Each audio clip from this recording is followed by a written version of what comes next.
Hi, my name is Yvonne, also from the School of Ethics and Global Leadership. And my question is, how important is a religion when it comes to getting a true liberal education? And do you think you can attain a true liberal education if you are an atheist or you're not as religious?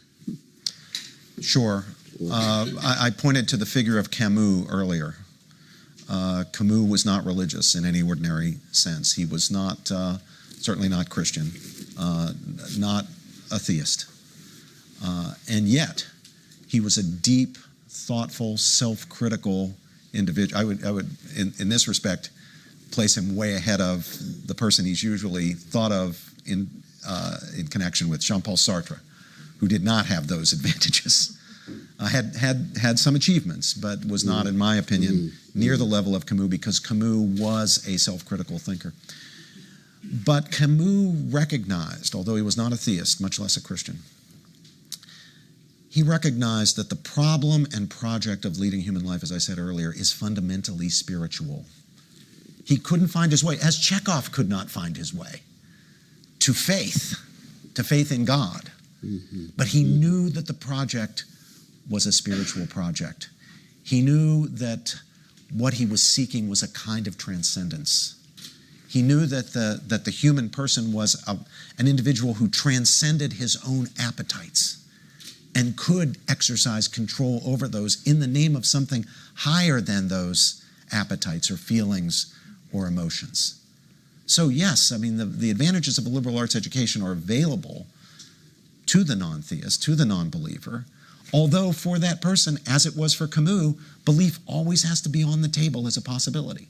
Just as for the believer, like me or like Brother Cornel, Nietzsche and that powerful criticism of Christianity and of belief is also on the table. He's the specter, he's the ghost haunting the discussion. For Camus, it might have been St. Thomas Aquinas or St. Augustine, or indeed Plato was a very religious thinker. Cornel? Absolutely. But no, my dear brother, every great atheist is deeply rooted in wrestling with the history of religion, because they have to know what they're rejecting. But every great religious thinker is wrestling with the history of atheism. So it's no accident. Dostoevsky writes the most powerful critique of Christianity in the Brothers Karamazov as a Christian. But the figure who he invokes is atheist, because it sharpens his understanding of where he stands when he allows the highest quality critic on the other side to engage him. And that's part of why we need each other intellectually, you see. That an atheist who walks around saying they're an atheist and proud that they don't know anything about religion, you can be assured you've got some mediocrity being enacted in their argument, because they're not engaged in the best. But a Christian who walks around saying that I don't have to read any secular folk, I don't have to read any atheists because I've got my dogma, I've got my faith, it's going to be pretty shallow. Yeah, that's the problem. Pretty shallow. There's a wonderful line T.S. Eliot has in his introduction to Pascal's Pensée, where he says there's always a demon of doubt in every faith. What he means by that is the wrestling, like Jacob in the 32nd chapter of Genesis. You're wrestling with that angel of night to see what kind of new energies, new visions, and new names you end up with, you see. And that's part of what it is to be just intellectually engaged, not in academics. See, that's just too deodorized a dialogue. We're talking about something concrete. You are going to the edge of life's abyss and seeing where you come down. Kind of human being you want to be.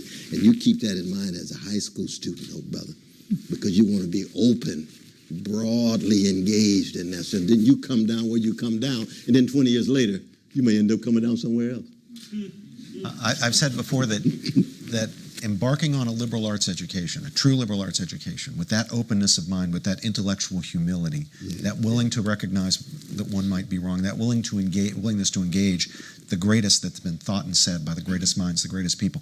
It's like getting on a train, not knowing where you're going to get off, and maybe even not recognizing who you are anymore when you get off that train. Is that a risky business? Is that a pleasant prospect? We like having control. We like knowing who we are.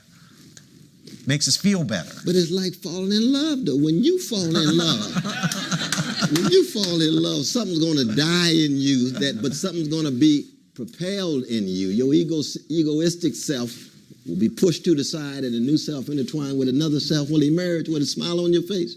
At least for a moment. It'll get bittersweet after a while. but that's that's in the same process. I mean, this issue of love is a very fundamental one. But I know it's getting... That is a terrific note for us to end on. I hope, if you take nothing else away from this, that you all leave with envy for those Princeton students who are able to have seminars with these great professors. And I hope you'll join me in applauding them thank for you. their great contributions. Thanks, my brother.